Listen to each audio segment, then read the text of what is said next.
இந்த இன்னைக்கு பார்க்க போகிறது வந்து வாட்டர் ஆப்பிள். இந்த வாட்டர் ஆப்பிள் வந்து எல்லா கிளைமேட்லேயும் க்ரோ ஆகுமான்னு சொல்லிட்டு எல்லாமே கேட்டுட்ருக்கீங்க. இது வந்து நம்ம ஃபீல்டில் வந்துட்டு நம்ம தோட்டத்தில் வச்சுக்கக்கூடியது. இது எவன் வந்து பிச்சு போட்டு போனான்னு தெரில. இங்கே பாருங்கள், இப்போதைக்கு வந்து க்ரோயிங் ஸ்டேஜில் இருக்குது, ஃப்ரூட்டிங் ஸ்டேஜில். இது வந்து வாட்டர் ஆப்பிள் ரெட்டு. இன்னும் வந்து ஃப்ரூட்டோட சைஸ் இன்னும் பெருசாகும், கம்ப்ளீட்டாக க்ரோ ஆகி இந்த இடம் ஃபுல்லாக உங்களுக்கு கவர் ஆகிடும். அதுக்கப்புறம் தான் நம்மளை சாப்பிடக்கூடிய தன்மைக்கு வரும். பிளான்ட்டோட க்ரோத்தும் சரி, உங்களுக்கு இது ஒரு ஃப்ளவரிங் ஸ்டேஜில் இருக்கக்கூடியது. ஒரு ஃப்ளவர் வச்சு அதுக்கப்புறம் காயாக மாறக்கூடியது. இதுலேயே காயாக மாறினது கூட இருக்குது. என்னங்க பாருங்கள், கீழே பாருங்கள். இது வந்து அடுத்து கொஞ்சம் க்ரோத் ஆனால் எப்படி இருக்கும், ஃப்ரூட் எப்படி க்ரோ ஆகும் அப்படிங்கிறது. அதுக்கு அடுத்த ஸ்டேஜ் இங்கே பாருங்கள், ஃப்ரூட்டோட சைஸு பாருங்கள். இது வந்து உங்களுக்கு கம்ப்ளீட் க்ரோனஸ் இருக்கும் ஃபுல்லாகவே.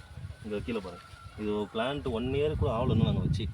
ஒரிஜினல் ரகம் நல்லா எப்படி க்ரோத் இருக்குன்னு பாருங்கள். எங்கே பாருங்கள் எல்லாமே எவ்வளோ ஒரு ஃப்ரூட்டிங் வச்சுருக்குன்னு பாருங்கள். ஏன்னா ஒரு சில பேர், நானே ஒரு சில ஃபார்ம் மேனேஜிங் போனப்பலாம் 6 வருஷம் ஆச்சு, 7 வருஷம் ஆச்சு, க்ரோத் இல்லை அப்படிங்க. வாங்குறப்ப தரமான ஒட்டுக்கண்ணாக பார்த்து வாங்கணும். நம்ம வந்து எல்லாம் ஒட்டுக்கன்னு சொல்லி தான் பார்ப்பாங்க. நம்ம அந்த கண்ணை எடுத்து கீழே பார்த்தாவே அது கரெக்டாக ஒட்டு விட்டுருக்காங்களா இல்லையா அப்படின்னு தெரிஞ்சிடும். அதுமாதிரி வாங்குற ரகம் வந்துட்டு தரமான ரகமாக பார்த்து வாங்கணும்.